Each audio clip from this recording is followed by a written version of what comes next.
welcome to Inquiring Minds. My name is Doug and I'm back with another Murray's Moments short fountain pen review. About a year ago, I was privileged to interview the former founder and CEO of Visconti Pens, Dante Del Vecchio, currently the director of writing for Pineider Pens, as part of Joost Appelbaum's YouTube series, Appelbaum Bites. During our discussion off camera, I asked Dante what his proudest fountain pen design achievement was. He said it was the Visconti Wall Street. I'll leave a link in the description below to that Appelbaum Bites episode. And this is Murray's Visconti Wall Street, designed by Dante Del Vecchio when he was at Visconti. So let's take a look at this very interesting fountain pen.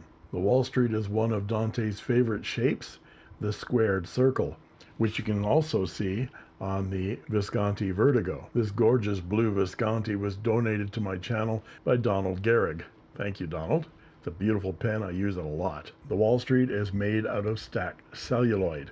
This in a beautiful Merlot burgundy kind of color. And the celluloid bands are separated by clear bands, so you can actually see right through the cap and the barrel. And it is in the tradition of the Parker Vacuumatic celluloids from the 1940s.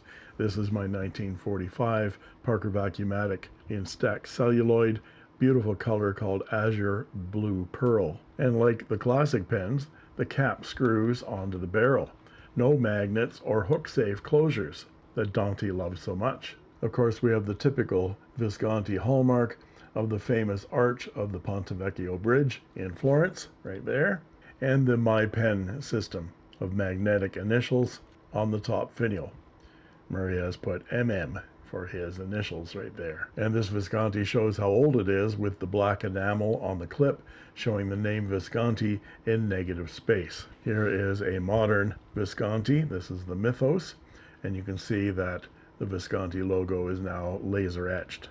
Wall Street is engraved on the front of the cap band, and on the back it has 0048 over 4,000. This limited edition is one of only 4,000 pieces made. Even though it is a screw cap design, the pen uncaps with 1/2 of a turn to reveal an ink window and the lovely long smooth stacked celluloid section and that beautiful 23 karat palladium nib. And the nib has that ornate flowered design of the older Visconti nibs.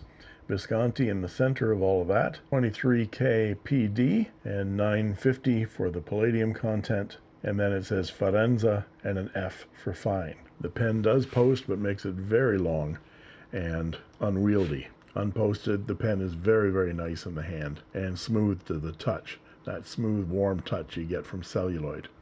And this is a power filler from Visconti, and so that is a vacuum filler. You open up the spigot here to unblock the forward ink chamber and allow ink to flow into it, just like that. There we go. When you're ready to write, and when you're done, you turn it up, tap it, and close it back up again. That keeps the pen from burping, and it takes a lot of ink. So let's write with this pen. And here we have Murray's Visconti Wall Street, and it has a 23 karat gold palladium PD fine nib. Well, you may be asking, that doesn't look fine to me. And you'd be right, because it is fine sometimes, but it is thick others, because that palladium nib is very bendy and flexible. One thing is, you have to go slow with this Wall Street. The feed is plastic, that might be the reason, but it runs dry if you push it. And the ink, as usual in Murray's pens, is Iroshizuku Kujaku. The nib is very smooth and wet. Yeah, a real gusher. And let's do a quote.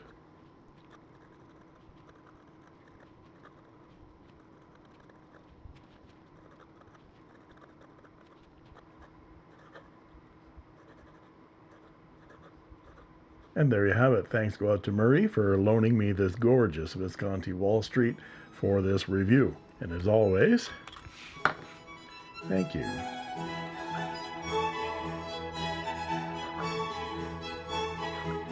For watching.